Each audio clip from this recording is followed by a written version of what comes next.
what's up guys, I'm Naveen and we're watching AR Stuff. So guys, இன்னைக்கு இந்த வீடியோல நம்மளோட ஹேரை வந்து எப்படி நேச்சுரலாவே ஹோம் ரெமெடி மூலமா ஸ்ட்ரைட்னிங் பண்றது அப்படினு பார்க்க போறோம். அண்ட் ஆல்சோ நான் வந்து ஒரு 50 டேஸ்க்காக வந்து ஒரு வீடியோ இதே மாதிரி natural hair straightening home remedy வச்சு எப்படி ப்ரிப்பேர் பண்றதுன்னு ஒரு வீடியோ போஸ்ட் பண்ணியிருந்தேன்.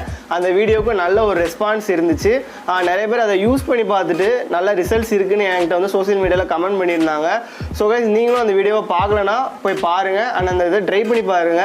அது கொஞ்சம் ஒரு டுட்டோரியலாகவே நான் வந்து செஞ்சு காமிச்சிருந்தேன். எப்படி அடுத்தடுத்த ப்ராசஸ்லாம் என்னென்னலாம் தேவை, என்னென்னலாம் வேணும் அப்படின்னு நானே செஞ்சு காமிச்சிருந்தேன். ஸோ அந்த வீடியோ தெளிவாக இருக்கும், போய் பாருங்கள், உங்களுக்கு புரியும் கண்டிப்பாக. ஸோ இது இப்போ எதுக்கு இந்த அதே மாதிரி ஒரு வீடியோ அப்படின்னா, அந்த வீடியோவில் வந்து நான் சொன்ன மெத்தட்ஸ் வந்து ஒரு மந்த்லி 2 times யூஸ் பண்ணுற மாதிரி தான் வரும். பட் இப்போ நான் சொல்ல போகிற டிப்ஸ் எல்லாமே வந்து நீங்கள் உங்களுக்கு எப்போ தேவையோ உடனே வந்து ப்ரிப்பேர் பண்ணுற மாதிரியும் சிம்பிளாகவும் இருக்கும் அண்ட் நல்லா எஃபெக்டிவாகவும் இருக்கும். ஸோ இதை நீங்கள் வந்து ட்ரை பண்ணி பார்க்கலாம். அண்ட் அதுக்கு முன்னாடி ஒரே ஒரு சின்ன விஷயம் நான் உங்கள்கிட்ட சொல்லிடுறேன், நீங்கள் தெரிஞ்சுக்க வேண்டியது என்ன அப்படின்னா, ஃபஸ்ட்டு வந்து உங்கள் ஹேர் டைப்பை வந்து நீங்கள் ஐடென்டிஃபை பண்ணணும். அதாவது இப்போ எனக்கு வந்து வேவி ஹேர், நான் வந்து இதை கொஞ்சம் ப்ராசஸிங் பண்ணி ஒரு ஸ்ட்ரெயிட் ஹேர் லெவலுக்கு கிட்டத்தட்ட கொண்டு வந்திருக்கேன் நேச்சுரலாகவே. ஸோ இது மாதிரி உங்களோட ஹேர் டைப் வந்து நீங்கள் தெரிஞ்சுக்கணும். கர்லி ஹேரா இல்லை வேவி ஹேரா இல்லை வந்து ஸ்ட்ரெயிட் ஹேரா அப்படின்னு நீங்கள் தெரிஞ்சுக்கணும். அப்படி தெரிஞ்சால் தான் நீங்கள் அதுக்கு தகுந்த மாதிரி உங்கள் ஹேர் ஸ்டைலுக்கு தகுந்த மாதிரி ஒரு ஹேர் கட் பண்ணணும். அப்போ தான் வந்து ஒரு லெவலுக்கு வந்து உங்கள் ஹேரை வந்து கொண்டு வர முடியும். நீங்கள் சும்மா உங்கள் ஹேர் ஸ்டைலுக்கு வந்து உங்கள் ஹேர் டைப்புக்கு வந்து செட் ஆகாத ஒரு ஹேர் ஸ்டைலை சூஸ் பண்ணிவிட்டு நீங்கள் என்ன ஒரு ஹேர் ஸ்டைல் வந்து செட் பண்ணாலும் அது ப்ராப்பராக வராது, நல்லாவும் இருக்காது. ஸோ ஃபஸ்ட்டு வந்து உங்கள் ஹேர் டைப்புக்கு தகுந்த மாதிரி ஹேர் ஸ்டைல் செட் பண்ணிக்கோங்க. அதுக்கப்புறம் நான் இப்போ சொல்ல போகிற ப்ராசஸ்லாம் வந்து செஞ்சு பாருங்கள். ஃபர்ஸ்ட் டிப் என்ன அப்படின்னா, ஒரு 10 ml மில்க் எடுத்துக்கோங்க, ஒரு சின்ன பவுல் எடுத்துக்கோங்க. தென் அதில் வந்து 20 ml வந்து வாட்டர் ஆட் பண்ணிக்கோங்க. ஓகேயா? வாட்டர் ஏன் ஆட் பண்ணுறோம் அப்படின்னா, அதை வந்து கொஞ்சம் கான்சன்ட்ரேட் பண்ணுறதுக்காக. ரொம்ப திக்காக இருக்கும், அதை கொஞ்சம் வந்து லைட்டாக ஆக்கணும். பட் ரொம்ப தண்ணியாக்கிடக்கூடாது. கொஞ்சம் அந்த பாலோட ஸ்டேஜ் லைட்டாக திக்காகவே இருக்கிற ஸ்டேஜுக்கே கொண்டு வரணும். நீங்கள் வந்து 10 ml 20 ml நீங்கள் அளவு பார்த்து ஊற்றிக்கோங்க உங்களோட ஹேர் லென்த்துக்கு தகுந்த மாதிரி.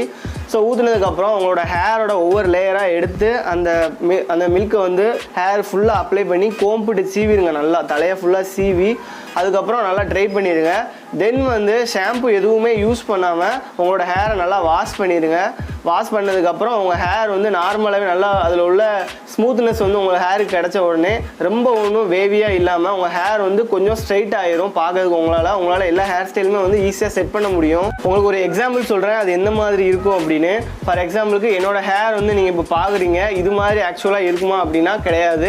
நான் ஃபோட்டோஸ் கொடுக்குறேன். நார்மலாக என்னோட ஹேர் வந்து நான் எதுவுமே யூஸ் பண்ணாமல் நார்மலாக ஒரு மெயின்டைன் பண்ணாமல் வச்சுருந்தேன் அப்படின்னா எப்படி இருக்கும் அப்படிங்கிறத ஒரு ஃபோட்டோ கொடுக்குறேன். தென் இப்போ என்னோட ஹேரை பாருங்கள், இதுக்கும் அதுக்கும் உங்களுக்கு நல்லாவே டிஃப்ரென்ஸ் தெரியும். ஸோ இந்த மாதிரி தான் இருக்கும். இது வந்து ஃபர்ஸ்ட் டிப், இதை வந்து நீங்கள் யூஸ் பண்ணி பார்க்கலாம்.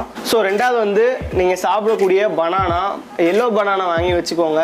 அந்த வாழைப்பழத்தை வந்து நல்லா கட் பண்ணி மிக்சியில் வந்து நல்லா அரைச்சிடுங்க. லைட்டாக தான் தண்ணி ஆட் பண்ணணும், ரொம்ப ஆட் பண்ணக்கூடாது. நல்லா ஒரு பேஸ்ட் ஃபார்ம்லேயே இருக்கணும். நல்லா அரைச்சதுக்கப்புறம் உங்களோட ஹேர் அதே மாதிரி தான், எண்ணெய் எதுவும் தேய்க்காமல் நார்மல் ஹேரில் ஒவ்வொரு லேயராக எடுத்து நல்லா பனானாவை வந்து அந்த மிக்ஸ் பண்ண பனானா மிக்ஸை வந்து உங்கள் ஹேரில் நல்லா அப்ளை பண்ணிவிட்டு அதே மாதிரி தான் நல்லா கோம்பிட்டு சீவி நல்லா செட் பண்ணி வச்சுருங்க. நல்லா ட்ரை ஆனதும் ஷாம்பு யூஸ் பண்ணாமல் அதே மாதிரி வாஷ் பண்ணிடுங்க. இப்போ உங்கள் ஹேருக்கு வந்து நல்ல ஒரு வால்யூம் கிடச்சிருக்கும்.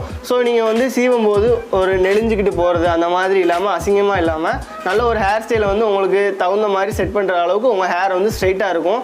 நல்லா புரிஞ்சுக்கோங்க, நீங்கள் வந்து எதிர்பார்க்குற மாதிரி நல்லா ஃபுல் ஸ்ட்ரைட்னஸ் ஆகாது. ஏன் அப்படின்னா கெமிக்கல் யூஸ் பண்ணி அதை ஹீட் பண்ணால் மட்டும்தான் ஃபுல் ஸ்ட்ரைட்னிங் ஆகும். பட் அதுக்கு வந்து நீங்கள் நிறையவே வந்து இன்வெஸ்ட் பண்ண வேண்டியது வரும். அது மட்டும் இல்லாமல் நல்ல கெமிக்கல்ஸ் வந்து உங்களுக்கு சைடு எஃபெக்ட் வரும். நல்ல பிராண்ட் யூஸ் பண்ணால் தான் உங்களுக்கு சைடு எஃபெக்ட் அதிகமாக வராமல் இருக்கும்.